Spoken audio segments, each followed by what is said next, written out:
warahmatullahi wabarakatuh. Waalaikumsalam warahmatullahi wabarakatuh. Bismillahirrahmanirrahim. Alhamdulillahirabbil alamin. Wassalatu wassalamu ala asyrofil anbiya'i wal mursalin wa ala alihi wa sahbihi ajma'in. Amma ba'du. Yang saya hormati teman-teman semua, ya. Pertama-tama perkenalkan, izinkan nama saya Muhammad Faik Badur Rahman yang kali ini akan membahas materi tentang kontrol diri, ya. Sebelum kita mulai, alangkah baiknya mari bersama-sama kita membaca basmalah. Bismillahirrahmanirrahim. Jadi nama saya siapa? Udah tahu kan? Pak Faik. Pak Faik, siap. Oke, kalau gitu ada pepatah yang mengatakan jika tak kenal maka tak aruh. Ya, Oke, siap. kita jadi harus perkenalan dulu, oke? Oke. Oke, ini bisa diperkenalkan, kamu perkenalkan diri, silakan. Diri. Bapak pengen kamu diri. Perkenalkan, asal dari mana, usia berapa, rumah di mana gitu ya. Perkenalkan, nama saya Muhammad Sultan Iqbal dari Bekasi. Hobi kamu apa? Hobi kamu? Saya ini Pak, Tidur. bermain bola. Bermain bola. Oke. Terima kasih. Sekarang kamu yang wajib saya namanya. Habib Michael. Hobi nggak usah tahu lah. Habib Michael tinggal di Jakarta. Iya, Jakarta. Hobinya ini balapan drag race. Oh, kelihatan dari tampangnya ya. Iya, jelas. Anak-anak apa ngabers. Ngabers. Nah, ini yang paling jamet, silakan perkenalkan namanya. Perkenalkan, nama saya Januari Pratama. Oke. Asal kamu dari mana? Sama dari Tebet, Jakarta Selatan. Hobinya baca buku ya? Bukan, hobi saya ini Pak, pusrek. Pusrek. Nah, pantesan baca untuk kamu tebal banget seperti ini. Kamu pusrek sampai jam malam? Sampai jam 2 sih Pak. Astagfirullah. Jangan lupa tahajud ya. Iya. Masya Biar dia pusrek. Insya Allah pusrek. Oke, karena kita udah perkenalan, maka secara tidak langsung kita sudah apa namanya? Mengenali satu sama lain ya. Oke, jadi pernahkah teman-teman semua itu merasakan menyesal karena sudah bertindak impulsif? Tahu impulsif?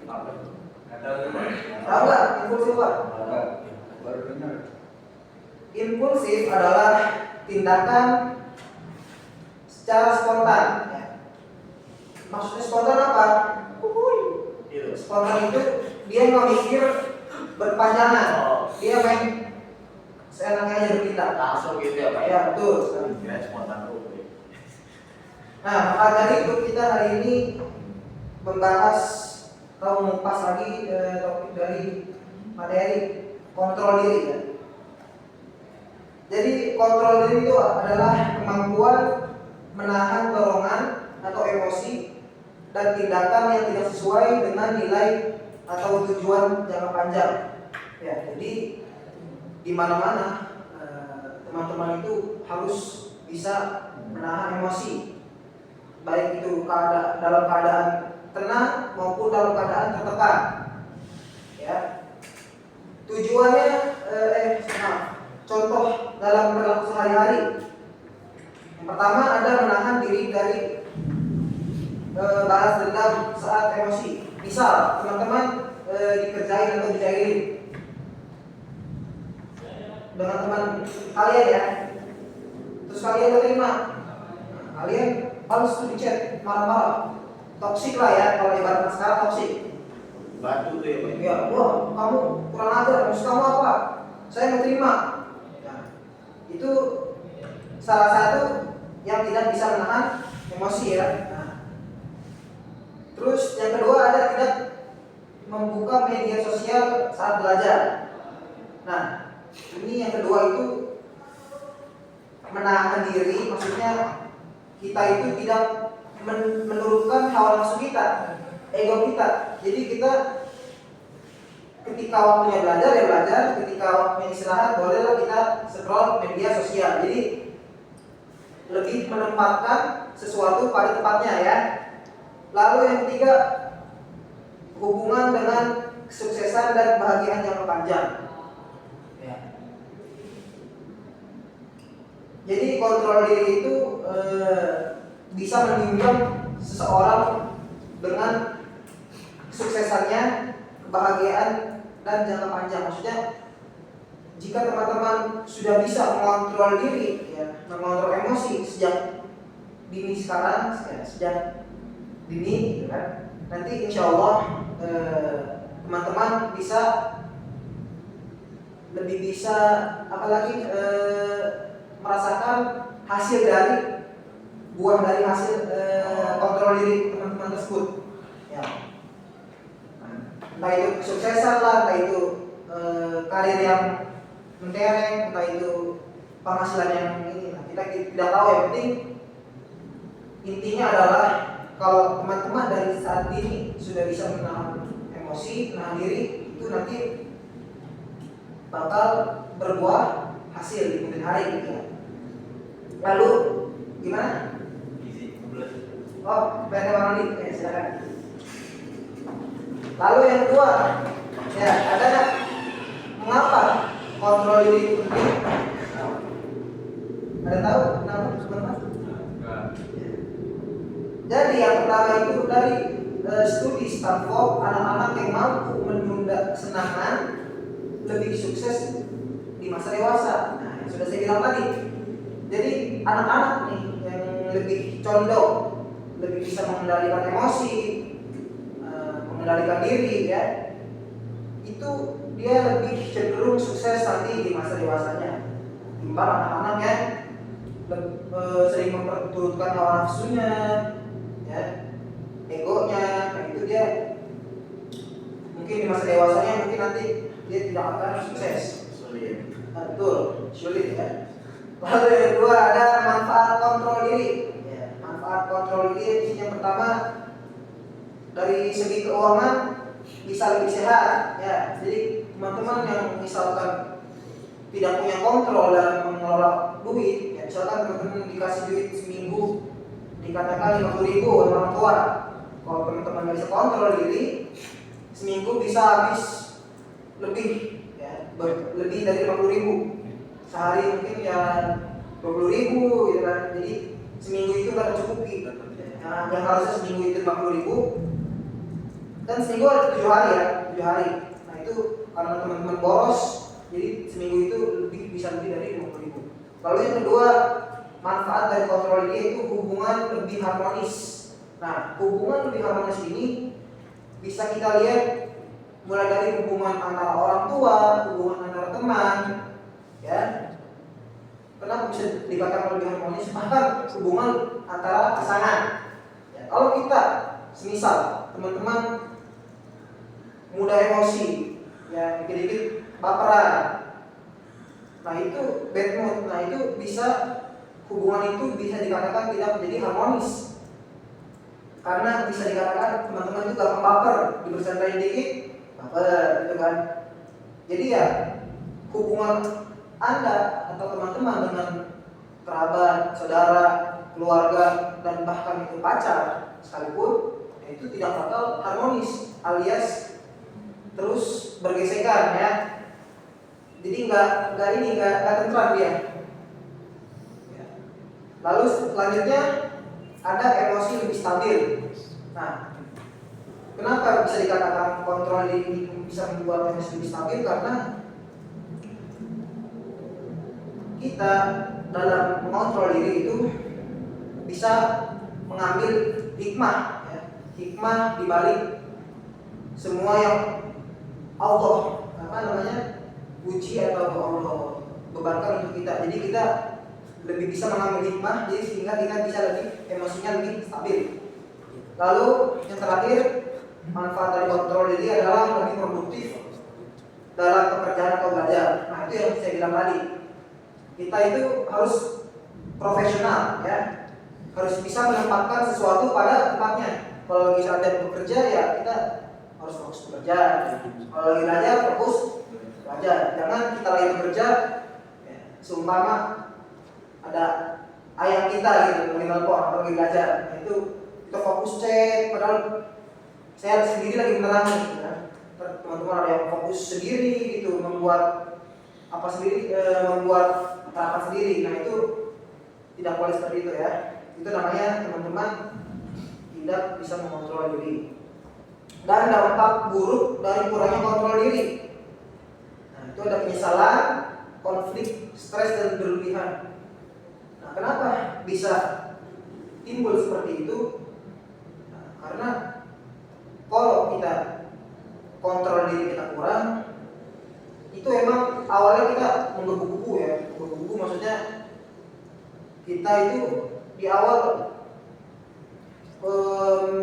menurutkan ego kita, nafsu kita, marah-marah. Padahal itu tidak baik untuk kedepannya gitu kan. Jadi misalkan Anda sama teman Anda atau dengan pasangan Anda itu misalkan terjadi kekurangan atau kesalahpahaman dari teman Anda atau pasangan Anda, nah itu Anda kalau contohnya tidak sabar, Anda bisa merespon dengan emosi, marah-marah, ya kan.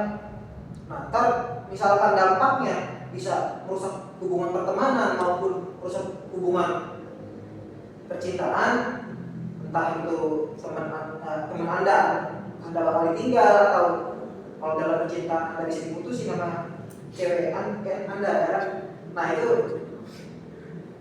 namanya penyesalan, ya. Penyesalan karena dia tidak bisa mengontrol dirinya, ya. Dan dia bakal stres. Setelah menyesal, dia stres ke depannya, ya. Jadi orang itu habis dia menyesal, dia bakal stres ke depannya, mungkin dengan jangka waktu yang cukup lama. Karena dia stres itu dia mikirin, aduh kenapa kemarin gue tuh begitu, emosi, ya, harusnya gue gak begitu, dan akhirnya dia menyalahkan diri sendiri. Lalu selanjutnya ada bagaimana melatih kontrol diri. Nah, yang pertama itu adalah kenali pemicu apa saja hal yang membuat kamu kehilangan kendali. Nah, kamu harus kenali. Misalkan kamu tuh lagi emosi, kalau lagi ngapain, misalkan gampang emosi kalau lagi sendirian. Kan ada tuh tipe orang yang bisa sendiri sama yang berkumpul. Nah, kalau kamu tipe orang yang senang berkumpul terus kamu sendiri, nah itu kamu gampang emosi, gampang overthinking. Jadi kamu itu menyalurkannya entah itu ke teman atau ke pasangan kamu gitu. Kalau lagi chatan segala macam di slow respon, jadi dia yang akan bertanya. Jadi teman-teman harus kenal dulu di saat kapan dan kapan terjadinya ini. Lalu yang kedua, latihan menunda kesenangan. Misalnya menunda ngemil atau menonton. Nah, ini maksudnya ini sebagai contoh aja, ya. Jadi maksudnya menunda kesenangan di sini, ya, kita yang tadi sudah saya jelaskan, kita itu jangan memperturutkan ego kita dan hawa nafsu kita, ya, karena itu buah dari kesenangan. Jadi kalau teman-teman itu sebisa mungkin hidup itu harus seimbang, ya, harus seimbang. Jangan terlalu diisi dengan hal-hal yang senang-senang seperti apalah gitu, makan, menonton, terus teman-teman posting di sosial media, ya, gitu. Misalkan teman-teman kalian itu ada yang kurang mampu, nah itu mungkin menyebabkan iri, ya kan. Nah, nanti seperti itu efeknya. Jadi teman-teman susah mungkin latihan dari saat sekarang menunda kesenangan, ya, kalau perlu teman-teman ini di masa muda, ya, harus lebih rajin-rajin lagi untuk belajar di masa muda, tinggalkan yang hal-hal yang mendekati maksiat gitu lah ya. Terus mendekatkan diri pada Allah dan meningkatkan kualitas diri. Itu salah satu dari latihan menunda serangan. Lalu yang selanjutnya teknik pernafasan dan ini teknik pernafasan ya. Teknik pernafasan ini membantu membantu teman-teman itu untuk mengontrol diri. Jadi kalau teman-teman sumpah lagi kesel atau lagi gondok nih sama teman-temannya atau sama pasangannya, itu bisa diminimalisir setidaknya dengan cara mengatur pernafasan. Jadi teman-teman bisa, contohnya bisa tarik nafas sebanyak 3 kali, tahan selama 3 detik, lalu buang.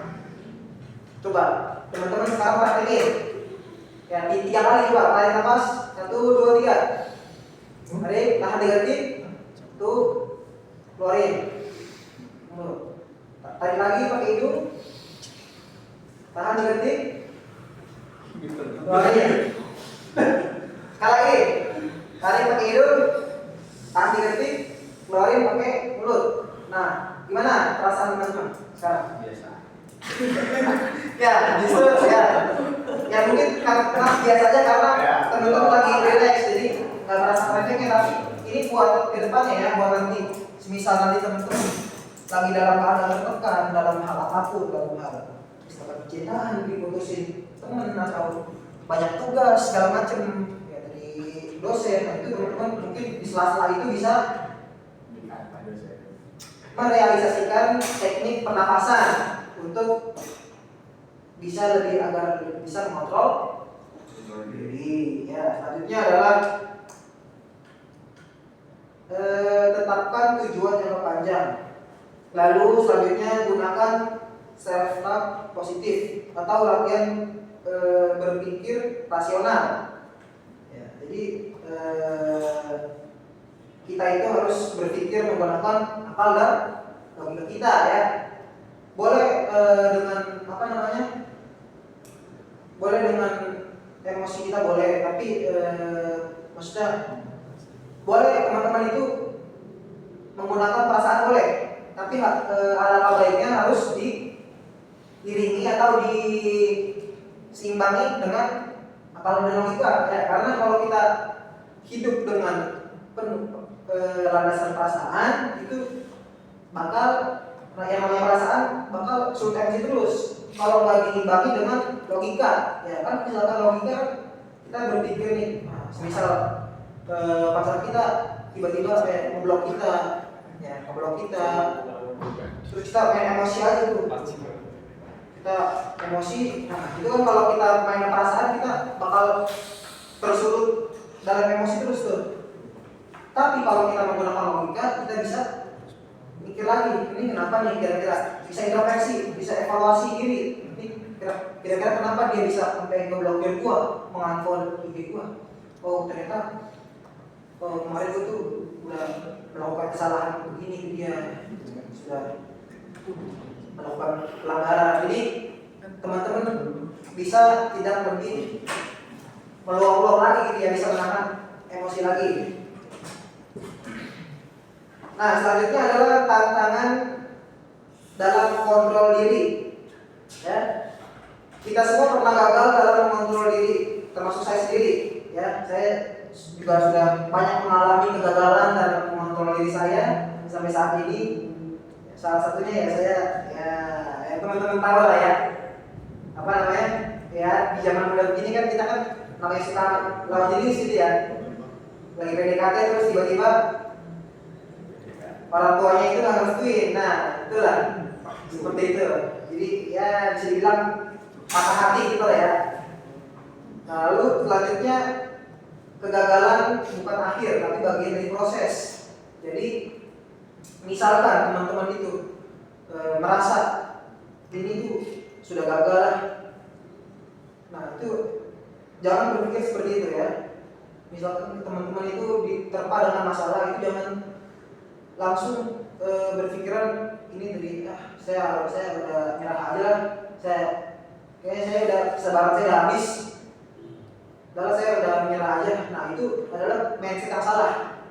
Jadi itu adalah bukan dari akhir dari masalah ya.